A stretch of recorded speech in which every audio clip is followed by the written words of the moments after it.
5, 4, 3, 2, 1. We are live. Coming to you live at Lichtman Live.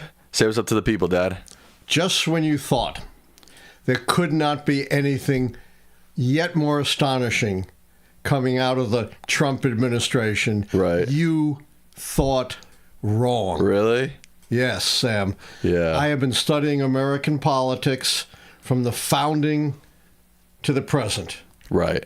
I got my 14th book coming out, Conservative at the Core. Wow. A New History of American Conservatism, available September 1 from the University of Notre Dame Press. You can pre-order it on Amazon or on the press's website. So I said, I've studied well over 20 years of American politics. I have never seen anything quite like the kind of national security breach that the Trump administration has just engaged in. Really? Nothing like it. You know, Pete Hegseth, you know who he is? Secretary of Defense. Right. He has said if anyone did 1,000th of what Hillary Clinton did with a private server, they should be in jail. Well, what they did was 1,000 times worse than anything Hillary Clinton did with her private server, because there was no critical national security or critical classified informations leaked from Hillary Clinton. Not so with what happened a few days ago. You had a top-level meeting of the national security team for the Trump administration, including Secretary of Defense Hegseth, Vice President J.D. Vance, Secretary of State Rubio, the Director of National Intelligence Tulsi Gabbard, the CIA Director John Ratcliffe, apparently the White House advisor Stephen Miller, and others. And where did they choose to conduct high-level discussions about attacking a foreign nation, a military attack on foreign soil, including various pros and cons about launching the attack, and then details about the attack itself? Where did they choose to have that incredibly sensitive discussion? On Signal, a messaging app. Tell us about Signal. Signal is just your sort of run-of-the-mill messaging app. It's sort of like WhatsApp or Telegram or even iMessage or Facebook Messenger. These are all messaging apps. What makes Signal a little bit unique, it's a little bit safer. It has end-to-end encryption. But anybody can join Signal. There's no sort of barrier to join. Isn't it like open that. source encryption? I'm not pretty sure it is, which means anyone with hacker skills could get into it. Right. It's not like this is a SCIF, classified place in the government where you're supposed to be holding these kinds of discussions. Right. And apparently at least one of the officials, Mr. Waltz, the national security advisor on national security advisor. Yeah, was in Russia. Tulsi Gabbard was abroad somewhere. So apparently they were using their damn phones for this. And what happened, Sam? Where did this information get leaked to? My understanding, although Mike Waltz is already lying and making up stuff about it, you know, he's making up that the... We'll get to that. Okay. Where did it leak to? My understanding is that Mike Waltz added... what's his name? Jeffrey Goldberg. Jeffrey Goldberg, the editor-in-chief of The Atlantic, to the group chat that all these national security people were on. So he got all the sensitive national security information about an American attack militarily on foreign soil. Did those involved, say, Waltz and Hegseth, Tulsi Gabbard, take responsibility for what they did? No. No. And remember, Trump officials and loyalists, as I said, were blasting Hillary Clinton for something nowhere near as bad as this, saying, you know, she should be locked up. They thought President Biden should be impeached for mishandling, supposedly, without any evidence that there had been any breach of classified information. Time and again, Donald Trump and his loyalists have said, under the Trump administration, we are rigorously going to prosecute the laws regarding classified information. And of course, there may have been a worse breach than this, actually. What? Donald Trump's stealing hundreds of top secret and otherwise classified information, storing them in the bathroom and the ballroom at Mar-a-Lago, lying about having returned them. We don't know, because we don't know how that got out, but, slight modification of what I said earlier, that potentially could have been worse, but we don't have the same kind of information. So these folks who are so ready to send Hillary Clinton to jail, impeach Joe Biden for alleged breaches, didn't come close to what happened. This time, pretty much either lied about it or dismissed it. Pete Hegseth said, there is no war plans that were issued on that Signal chat. Yet, here's what Goldberg pointed out. I knew 2 hours before the first bombs exploded that the attack might be coming. The reason I knew this is that Pete Hegseth, the very guy who just denied that, the Secretary of Defense, had texted me the war plan at 11:41 a.m. The plan included precise information about weapons, packages, targets, and timing. And luckily, Goldberg did not release this. And right. We'll talk about that a little bit more in a moment. But the spokesperson for Trump's national security team admitted that the information that Goldberg received was accurate. It did actually reflect what actually happened on the chat, and he was as privy to the information as Hegseth or Vance or Rubio or anyone else on the chat was. Then Hegseth goes on to say, I'm going to put the blame, guess where? On the reporter. On the reporter. Of course. Yes, of course. They never take responsibility for anything.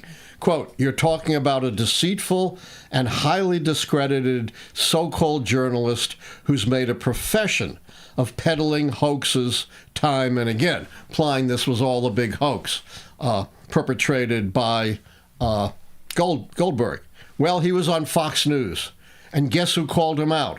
A Fox News host. In fact, their most prestigious Fox News host, Brit Hume, who said, wait a minute.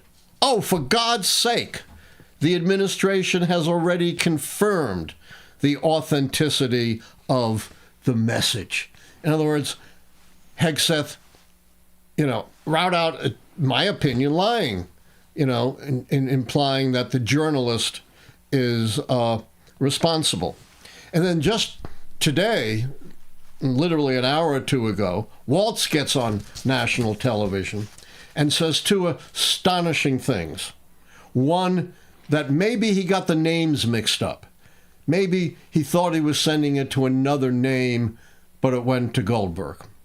And secondly, that maybe Goldberg is responsible. Yeah.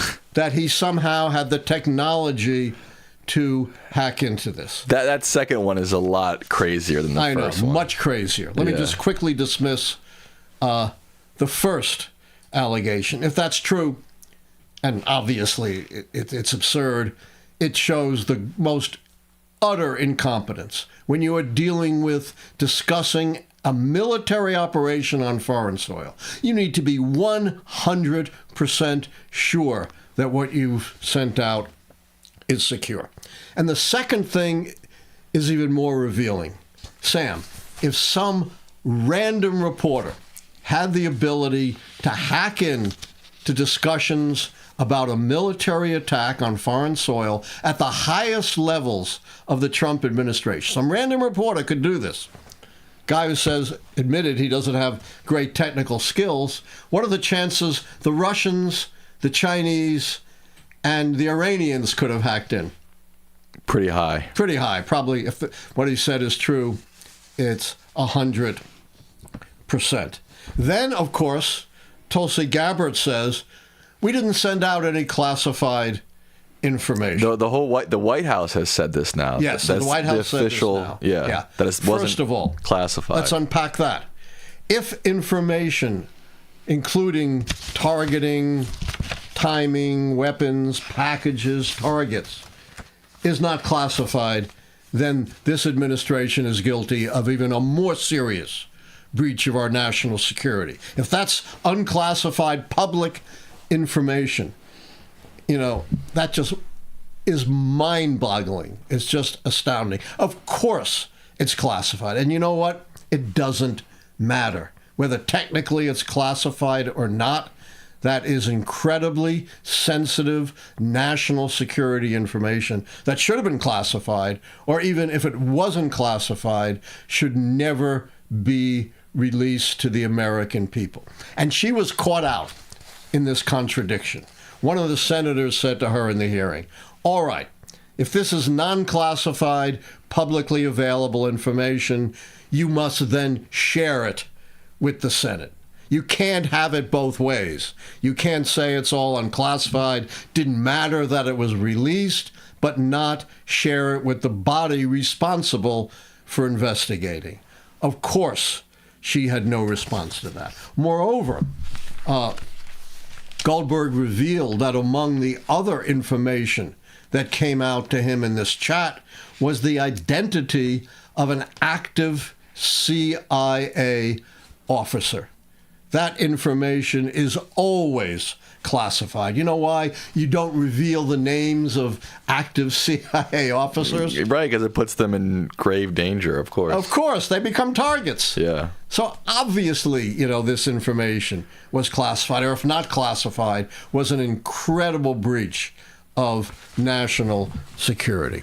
The other point to be made, rather than blaming absurdly, the journalist, who Hegseth trashed, Musk trashed him, Waltz. called him, lying like he's breathing. Trump trashed him, trashed the Atlantic.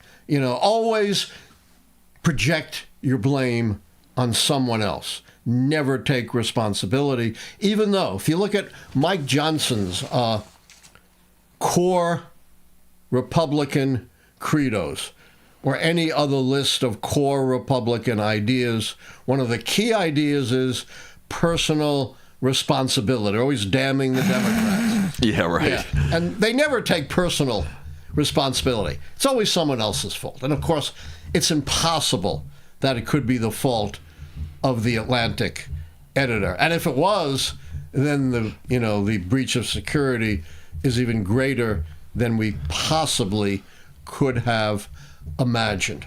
Now, this is not just a mistake. It's utter incompetence and disregard for our national security. Same disregard Trump showed when he stored these top secret documents in the bathroom in the ballroom at Mar-a-Lago.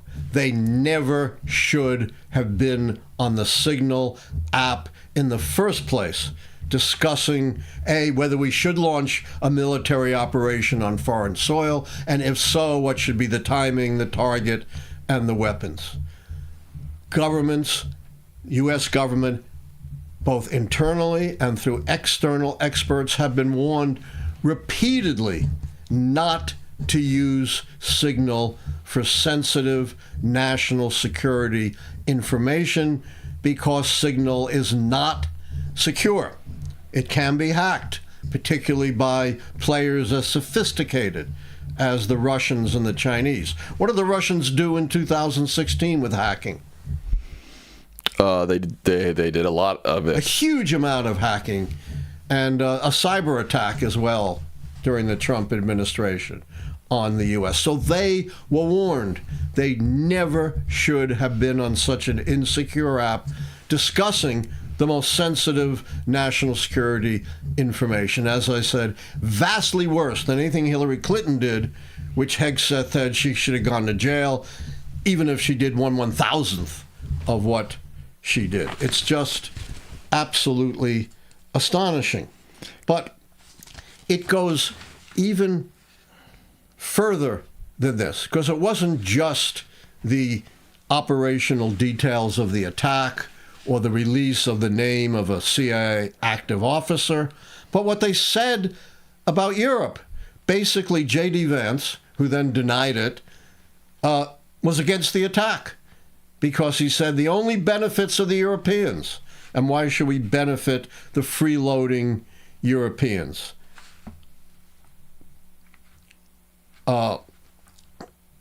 Pete Hegseth joined in with that same disparagement of the Europeans. And basically, the vice president said, I fully share your loathing of European freeloading. It's pathetic. I think that actually was what Pete Hegseth said about the vice president. The transcript is not crystal clear, but clearly they were disparaging, diminishing the Europeans.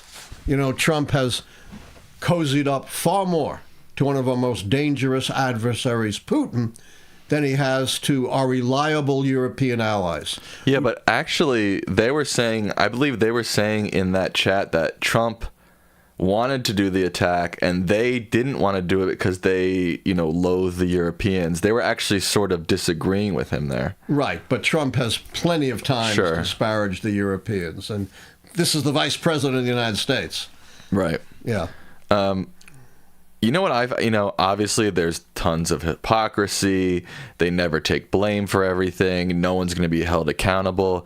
The thing that scared me the most about this is how quickly and how ferociously they are willing to make stuff up and lie straight through their teeth. Lie straight to the American people's face. I mean, I was watching Mike Waltz. We were watching his Fox News interview that he was doing tonight, and that dude was just making stuff up and lying straight through his teeth. It was disgusting. You know why they do this? Why?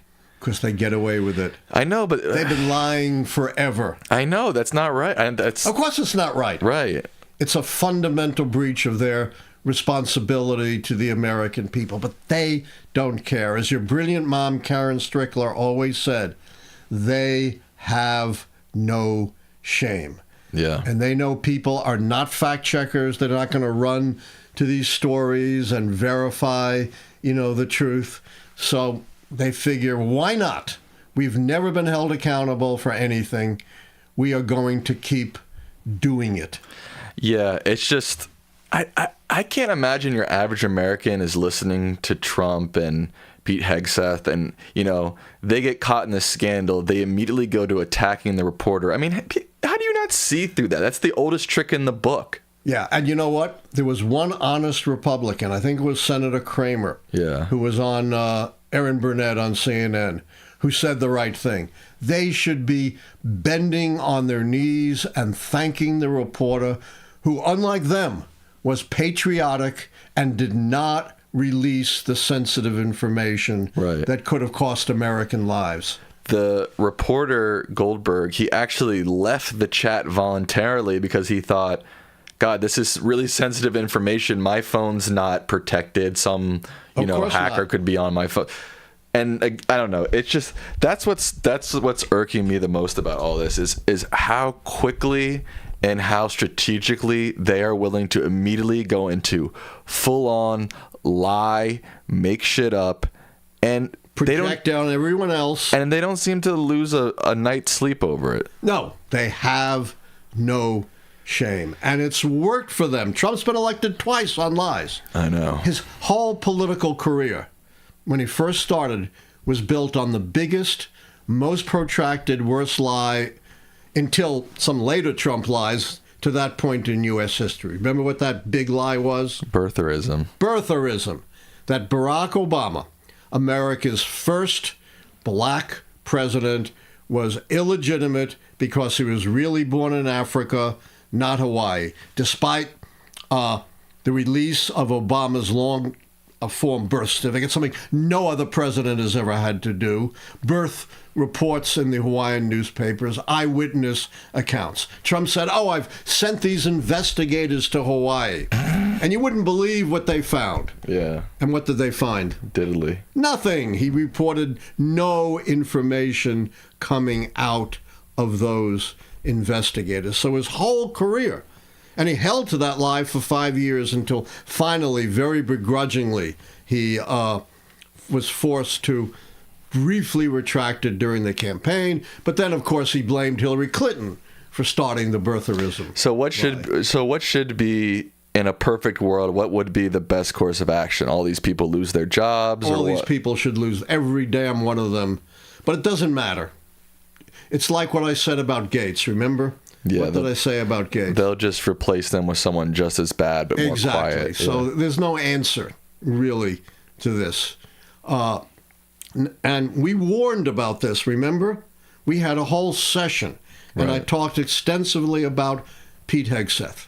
And I said, leave aside his toxic ideology. This guy has tried to erase from the records of the Defense Department any accomplishments by people who are black or minority, which has nothing to do with DEI. It's pure racism. Right. But I also said he is not competent to do this job. He wouldn't even be up for a middle-level command post in the Army, much less the head of defense. And the only time reports indicate that he ever ran anything, some small charity, he ran it into the ground. He did not do a good job. So it was obvious that this guy, aside from his ideology, was not up to the job. And we talked about this at length because, remember, Trump claims, I'm getting rid of DEI, and everything's going to be based on merit now. Right. And we noted that sheerly on merit, leaving aside ideology,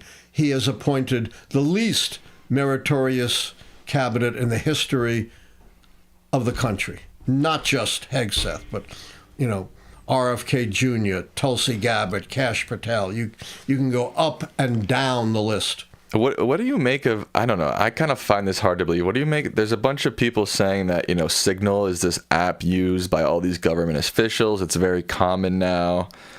It is common, but not strange for war plans. Yeah. Not for the most sensitive national security information. That's the difference. Sure, you want to set up a meeting, fine. You can use Signal. But, I'm not aware of war plans and I don't know. decision to go to war ever on this kind of app before. I worked for the federal government for 3 years.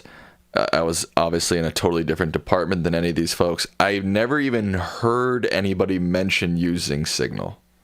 And and you were not dealing with sensitive national security information. I don't know. Maybe in certain departments it's more standard. But I'm just saying, from my perspective as a government employee for 3 years, again in a different department, I never even heard anybody mention the app Signal. Yeah. And this is really important. I don't know. It's weird. Because even if you want to say, all right, he made a mistake, which you never should make a mistake when you're discussing war plans and the decision to go to war. But they never should have been on Signal in the first place. So the incompetence and the disregard for national security was not so much the mistake of putting Jeff Goldberg into this, although that was horrific.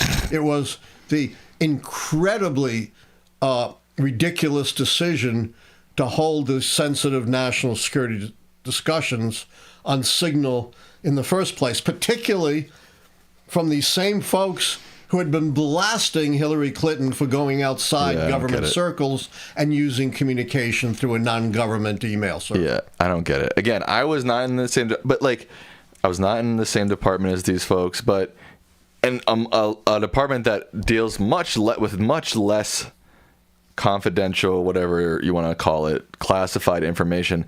I don't even remember anybody even ever even thinking about discussing things on non-approved government devices, on non-approved government apps. It all feels a little strange to me. I don't know. It's astonishing. And, these same folks are saying anyone who breaches national security should be prosecuted regardless of intent. These same folks said it doesn't matter whether Joe Biden intended, these documents to be breached. Doesn't matter. He should be court-martialed and prosecuted. Same thing with Hillary Clinton. Zero just donated 10 gifted memberships. Thanks so much. Well, that is really nice. Yeah. Memberships and donations keep us afloat. There's a lot that goes on to keep this show going. Before we keep going, we're going to hear from tonight's sponsor, Ground News. I want to talk to you again about accuracy and bias in the media. Staying informed without falling for misleading narratives has never been more important. That's why I use Ground News, a website and app that pulls articles from all over the world and organizes them by story. It lets you compare how different outlets cover the same event, complete with context and visual breakdowns of the sources. Take the story. Dodge gains access to U.S. Institute of Peace after Trump administration overhauls board. Over 100 news sources covered this story, with 77% of the bias coming from the center. Even more impressive, 96% of these sources are rated as highly factual, and 8% are from independent outlets. One feature I find incredibly valuable is the bias distribution bar, a visual breakdown of where sources fall on the political spectrum. You'll also notice how word choice shapes narratives. Right-leaning sources focus on terms like standoff and government cutters, while left-leaning outlets highlight storms and guts. Seeing these differences side by side makes it crystal clear how agendas play into news coverage. Ground News also shows you who owns the media you're reading and how factual their reporting is. Two things essential in getting to the truth. Another feature I love, the Discover and Interest pages. You can follow topics like U.S. politics or the White House and stay up to date with breaking stories. It's a personalized way to track the news that matters without being overwhelmed. Go to ground.news/Allan, that's ALLAN, or scan the QR code to subscribe. By using my link, you get 40% off the Vantage plan, just $5 a month, and you'll be directly supporting my work. In a world where news moves fast and the truth is often hard to find, Ground News helps you stay informed and see the bigger picture. Don't wait. Check it out today. Thank you to Ground News. That's ground.news/Allan if you want to support the channel. It helps us a lot. All right, let's get back to this craziness around Hegseth, Dad. So, I mentioned the same people that were in this meeting that released this incredibly sensitive national security information. Surely, it had to be classified. If it wasn't, that in itself was an incredible breach of national security. How can you not classify the name of a CIA active officer or war plans? Never heard of that. But let's look at some of their own words of what they said before. Pete Hegseth in 2016, quote, "If it was anyone other than Hillary Clinton, they would be in jail right now. Because the assumption is in the intelligence community, if you are using unclassified means, there is likelihood that foreign governments are targeting this account." Stephen Miller, a top Trump advisor who was apparently on the chain. One point that doesn't get made enough about Hillary Clinton's unsecure server, illegally used to conduct state business. Foreign adversaries could easily hack classified ops and intel in real time from other sides of the globe. Tulsi Gabbard, just 2 weeks ago, after she became national intelligence, said, "Any unauthorized release of classified information is a violation of the law and will be treated as such." That's just a small sample of the statements they had made, which should be applying to this much worse breach than anything we've seen before. But as you say, they've deflected, projected, denied, lied, anything but following up on what they've said before. These type of scandals, I think, only matter if people inside the Beltway care, because, like, again, your average American isn't going to be super focused or, know the ins and outs of this. If you look at other scandals that actually took down powerful people, Watergate, or there were very few of them, right, actually. but I'm saying none of the Trump scandals took him down. Right. I'm saying, though, like, something's got to give within Washington for this to matter. And obviously we see that nothing's going to give within Washington. So who cares at this point? Absolutely nothing is going to give. Thank you, Philip H. The reason Watergate mattered was all the investigations that were launched. Yeah. You had the Senate investigating.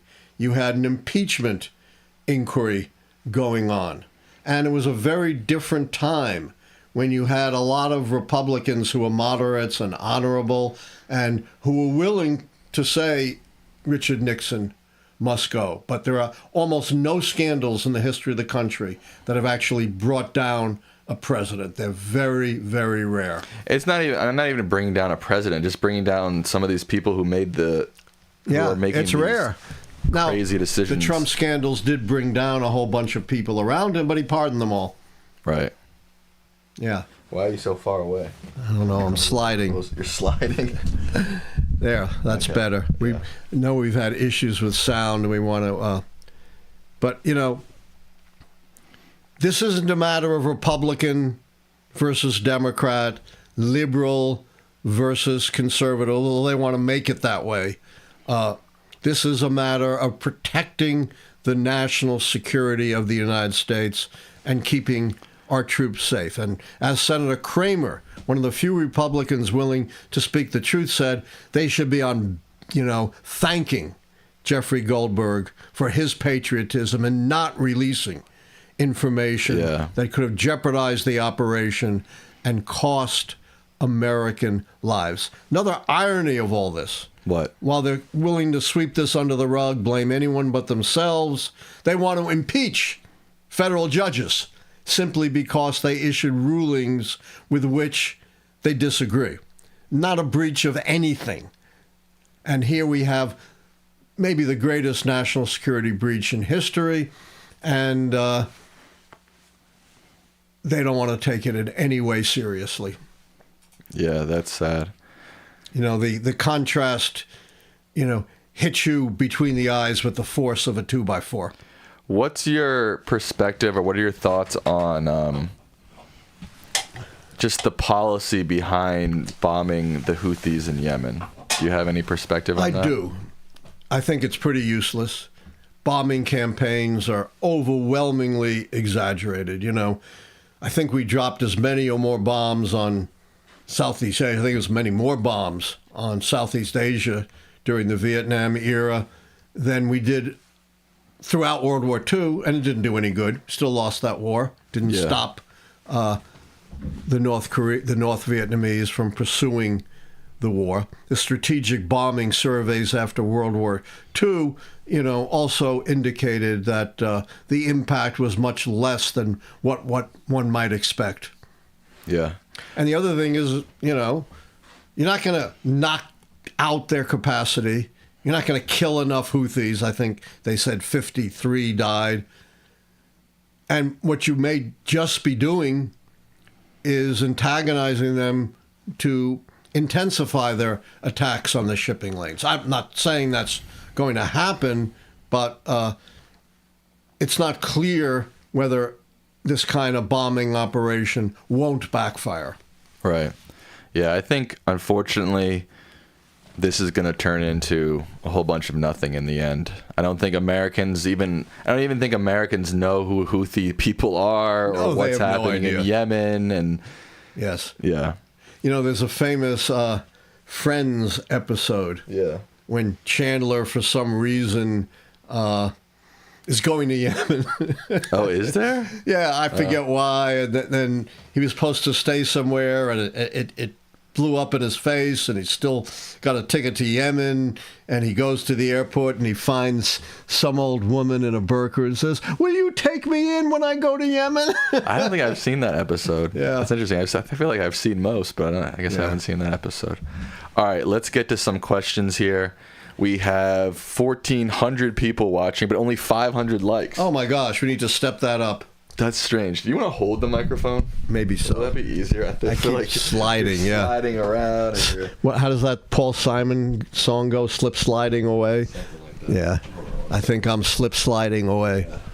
Oh, I do want to mention one thing. Keep your eye on Wisconsin. Oh, right. Do you know why, Sam? There is a big Wisconsin Supreme Court election happening. Yes, it's going to determine the ideological makeup of the court, which is going to be critical for things like labor rights, redistricting, voting rights, and everything else. And of course, Elon Musk is trying to buy the seat, putting in, very large, many millions of dollars, which he can do. It's not illegal, but do you know, Sam, that he has an immense conflict of interest?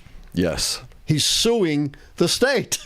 Right. And the Supreme Court's going to decide the lawsuit. Right. He's suing the state because they've denied his right to establish dealerships because he owns the manufacturing company, just as he has massive conflicts of interest with what he's doing in the federal government. Democrats are not sitting on their hands. They've counted with a lot of contributions of their own.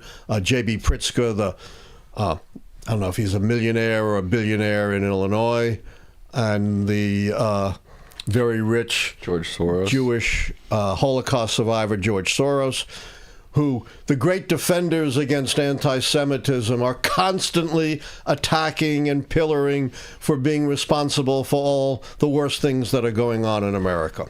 Right. How about we just get all these rich people out of our politics? That's the way I feel. I've been advocating that for decades.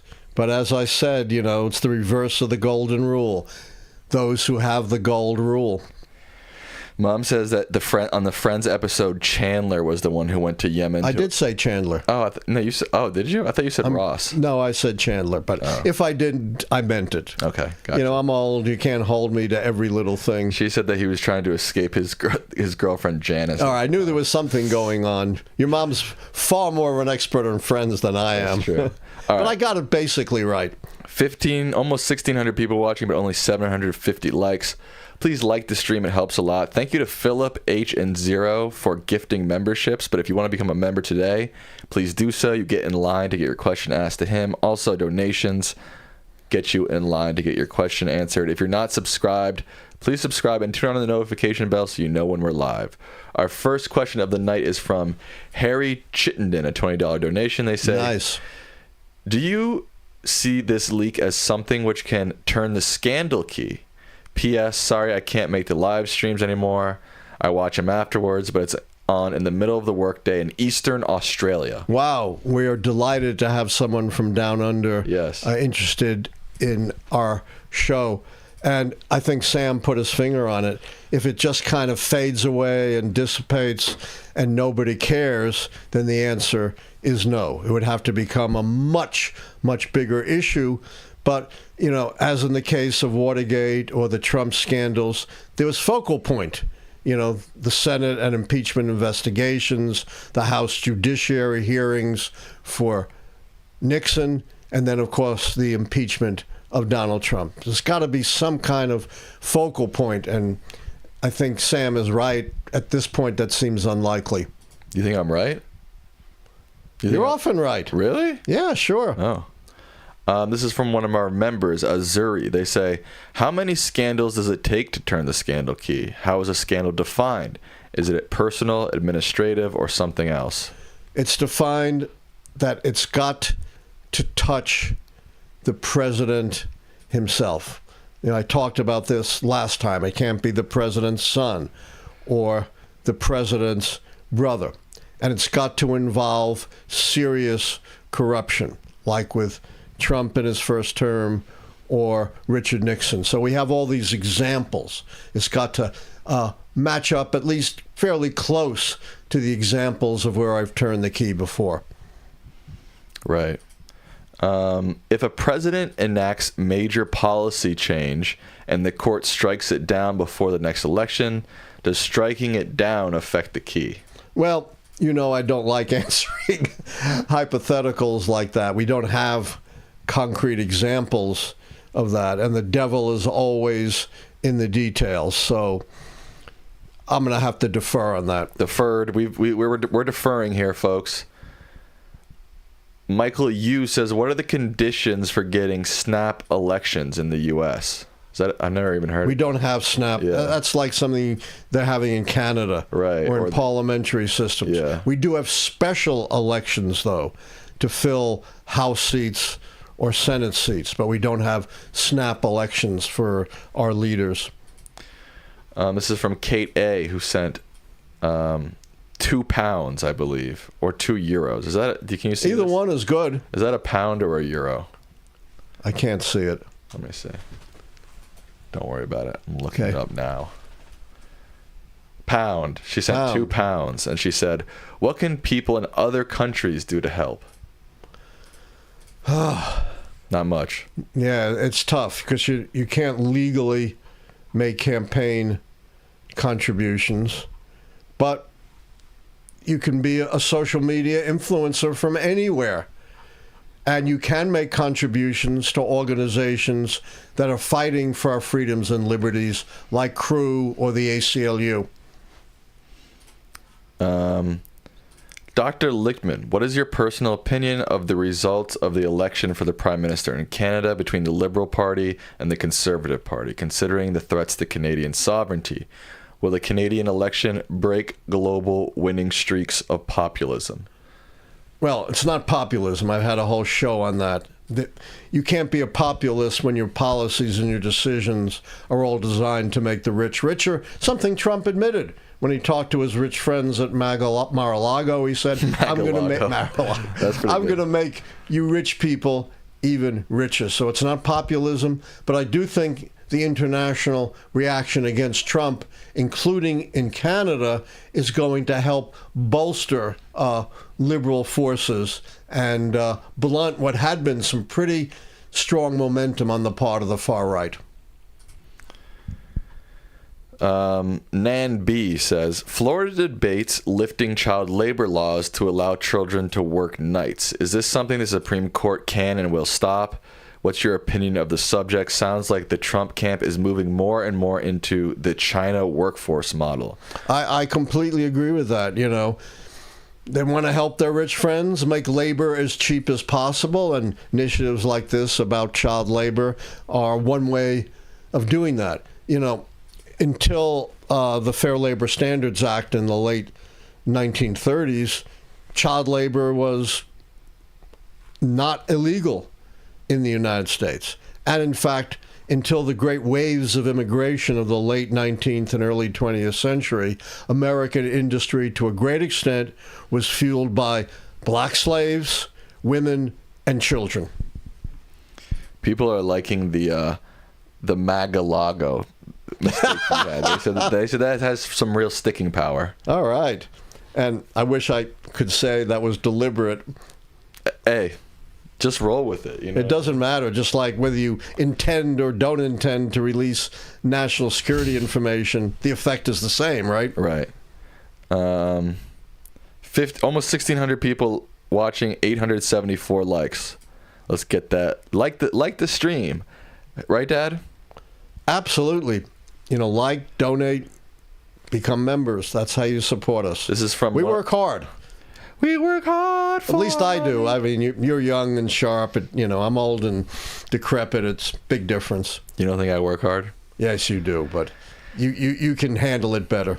Member Cindy Cooper says, what happens to the money that is collected for Trump's tariffs? The tariff money goes to the government. The problem is because foreign governments have to pay the tariff, they also are upping their prices to match it. So while technically the government gets it, in effect, the American people are paying for it. Right. Thank you. Bonnie Miller just became a member. Nice. There's been lots of discussion about the Trump administration's actions against illegal immigration. However, do you know any changes or plans that Trump has regarding legal immigration that wouldn't require Congress? Oh no, they say that would require Congress, Yes, wouldn't it? But Trump doesn't seem to care about legal immigration. He does. He wants to make his Trump gold card, where if you pay $5 million. I get that, but Okay. I think we're talking about deportations, and I think you misinterpreted what I said. Okay. That is, he's not deterred by the fact that his targets may be legal immigrants, green card holders. I understand this Columbia student that he's targeted, Khalil, Yeah. is a legal immigrant, has legal status in the United States, but that hasn't stopped Trump from targeting him. And if he gets away with invoking the Alien Enemies Act from the 18th century, I think, or the very beginning of the 19th, but I think it's 18th century, then he pretty much has carte blanche to deport any foreigner that he wants. Oh, I have good news, by the way. The Lichtman Live post show is back tonight, Dad. Wow, People- that's exciting. Yeah, actually, my YouTube channel is now at Sam Lichtman. It's not at Sammy Licht. I need to change that. But the link to that is in the description of this video. But I just wanted to... I thought we were going to talk about my course. Oh, yes. Go ahead. Yes, I have a course with the very prestigious 92 New York Y, 92nd Street, New York Y. It's been doing public service education forever. It's online. You don't have to go anywhere. It starts, it's 4 lectures and questions and answers like this, April 23rd, April 30th, May 7th, May 14th. So it starts April 23rd, and it's very different from this. It's historical. Each lecture is on a pivotal American election. I'm not going to preview them all because I want you to be a little bit surprised. Or when you go to it, you'll see it anyway, starting with the pivotal election of 1800 that changed the course of American history. And you say you have information about how they can sign up? Yes, we posted the link to that in our community tab, in the post tab on our YouTube channel. Also, Savannah, if you're there, do you mind posting it in the chat and pinning it, if that would be great? I've done these kinds of online courses before, and they're really fun. They're really successful. You get to answer questions, and it'll be very different than the show because it's fundamentally historical. But as we know, the past is prologue, and when I talk about history, it also has contemporary resonance. This is from Victoria Phillips. They say they're a new member as of today, Alan. Nice. Sam, longtime watcher, and just got gifted a membership from Philip H. Thank you, Philip H.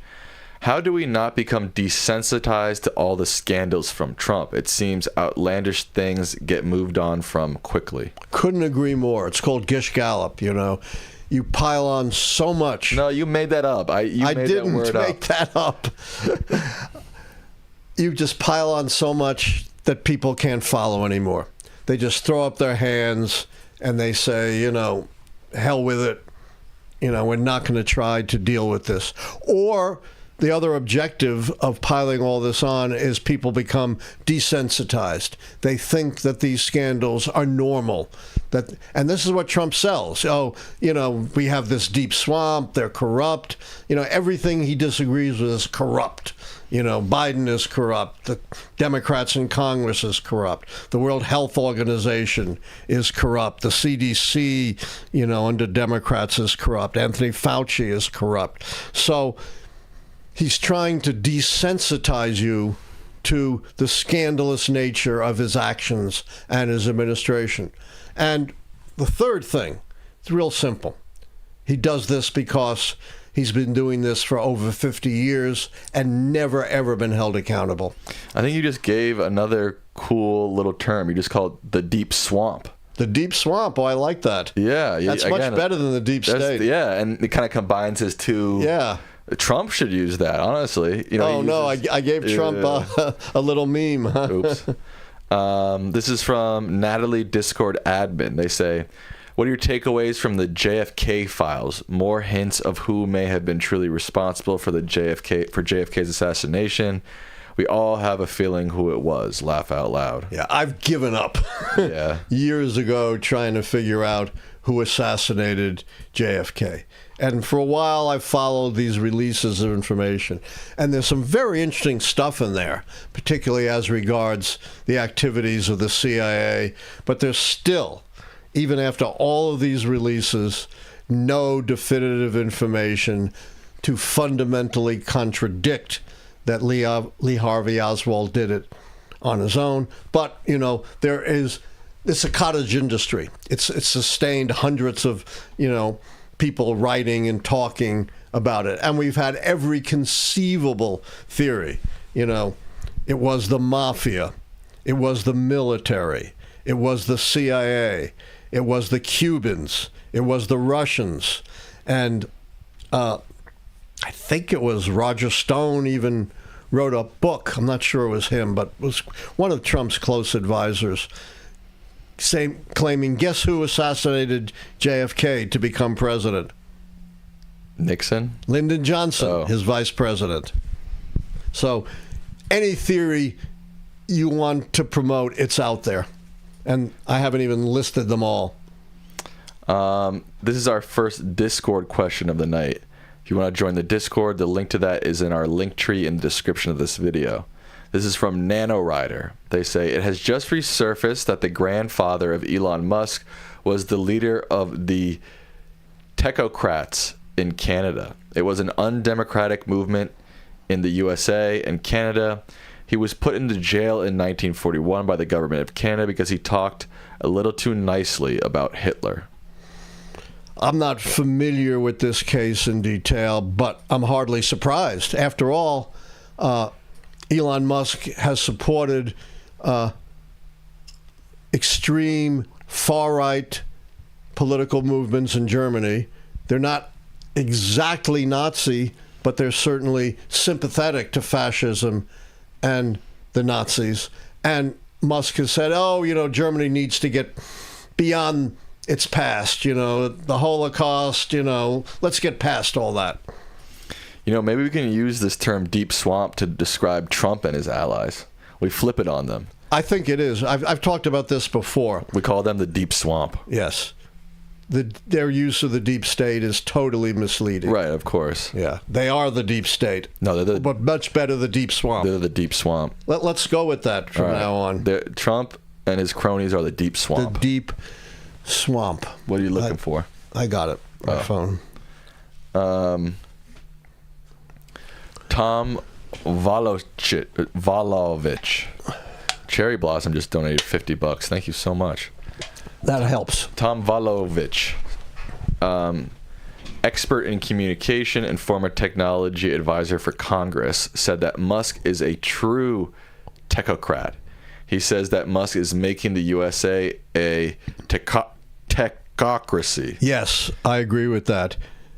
Is that it is a threat for democracy? Do you, Professor Lichtman, know about this? I do, and this is not new. Can you? I don't know what a technocrat or there have been technocratic movements at least since the early 20th century in the United States, and that is kind of replace democratic government with technically driven government by so-called experts like Elon Musk, who would rely supposedly, and this is all nonsense, on neutral technology to guide the country in the most prosperous and successful direction.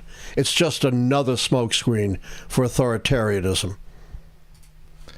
$20 donation from Toyota Corolla. They say, hi, Professor. With how bad Trump's intelligence apparatus seems to be, do you think the Five Eyes will become the Four Eyes, since I cannot imagine our allies trust Tulsi Gabbard and the other geniuses on Trump's team? Do you know I don't know what he means. Yes, the Five Eyes are America and four of our allies that unite in sharing intelligence information. I think for the U.S. it's going to become the Four Blind Eyes. I agree. Our allies do not trust the Trump administration, and particularly its national security apparatus. And this was before this incredible breach of national security information and the incredible discrediting and dismissal and disdaining of our European allies. $20 donation from Krasimir Boyanov. They say, do you think Trump can remove dual citizenship? If that happens, European, Australian, African, and other countries will gain from people giving up their worthless U.S. citizenship. Absolutely. That's not beneficial to the U.S. I can't imagine that he will succeed. It is a plain contradiction to the words of the Constitution, the 14th Amendment, not an interpretation. And, Trump has stated, I'm a strict constructionist. I don't believe in these liberals who are, putting their spin on the Constitution. We got to stick to the actual meaning of the Constitution. And then, of course, he goes and contradicts that by trying to overturn birthright citizenship. I don't think he'll succeed, but you never know what might happen when you get to the Supreme Court. And by the way, there is precedent, not just the plain wording of the Constitution, but Supreme Court precedent on this, a very conservative Supreme Court in the late 19th century. Also, guys, the link to his course is now pinned to the top of the chat. Awesome.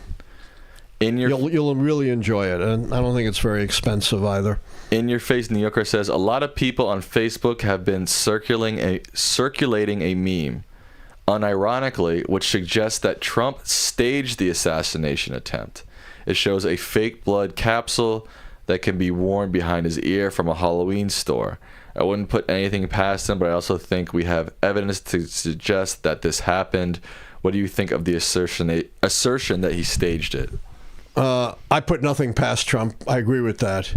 But I also, as you've heard me say many times, I don't go down the rabbit hole of conspiracy theories until there's some hard evidence.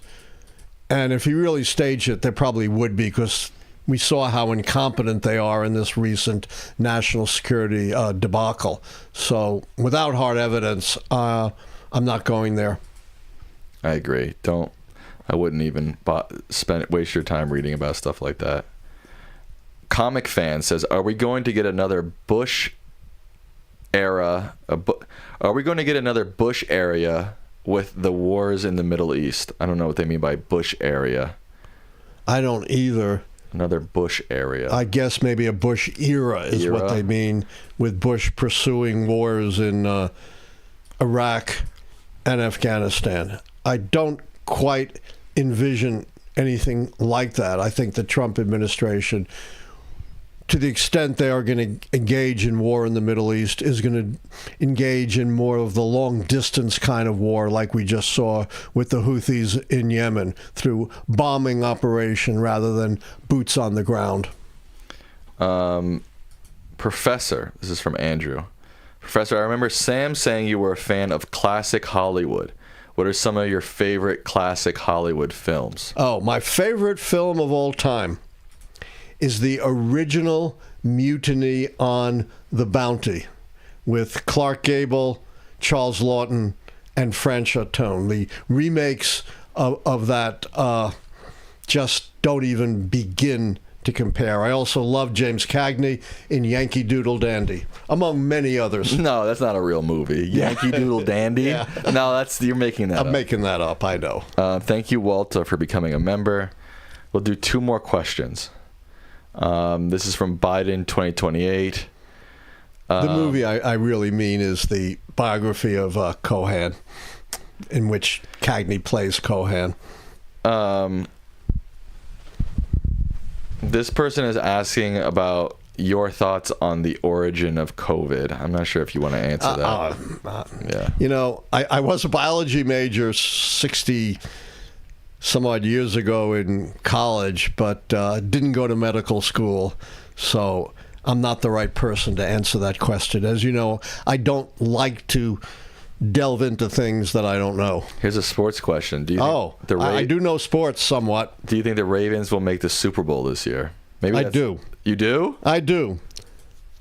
I think they're due. I don't know if there's a such thing as being due in sports. I've heard it a lot. It doesn't always seem to work out. But for Sam's sake, who's a big Ravens fan, I'll say yes. I thought this was our year, and now I've sort of lost steam a little bit on my... Yeah, the Ravens, are a very strange team. They've been remarkable in the regular season and real duds in the playoffs. Yeah. Kind of like Aaron Judge. Right. All right, this is our final comment of the night. This is from Michael. Is it a comment or a question? It's a comment. Okay. It's from Michael Sheffield. They say, personal note, Dr. Lichtman and Sam mentioning fitness on this channel motivated me to get to the gym 4 weeks ago. I've walked 120 miles and started strength training. Sound body, sound mind helps when dealing with this administration. I want to comment on that. Go ahead. Congratulations. I support 100% what you're doing. 100%. 100%. And I have always said, and I'll say it again, I'm 78. Not quite. Our birthday is what? In 10 days. We have the same birthday. Not a little bit apart, like 45 years. April 4th. But I've always said the key to a successful old age is regular aerobic exercise, and strength training is very important too. And it doesn't matter what you do, 80% is just showing up. Right. And they're walking. They say they've walked 120 miles. That's great. Walking is terrific. My exercise of choice is running, but I also do conditioning in a gym. I kill myself with a personal trainer twice a week. Good work, Dad. Thanks. All right, the Lichtman Live post show is coming up right now, right after this. The link to that is in the description of this video. It's also pinned to the chat. Dad, what are your final words to the people tonight? Don't forget what's happened. It's too easy to get overwhelmed, to get lost in the, gish gallop of scandals. That's not a real word. It is. Look it up. Here, hold that mic. I'm just joking. I'm just joking. I'm just joking. I'm just giving you a hard time. Right, so sorry. Don't let yourself lose sight of what's really important. As Thomas Jefferson once said, eternal vigilance is the price of liberty. All right. Some shout outs to some donations. Be Like Water, Aurora Bath, Sharon Novak, Channel 1 Texas, and Limited Light. Okay. I might have to sneeze. Gesundheit. All right, with that, the Lichtman Live is over, but Lichtman Live post show is coming up right now. Say goodnight to the people, Dad. Good night. I have a question. Can they still do donations and memberships on the post show? Yes. All right, so keep that in mind. Okay. The chances are not ended.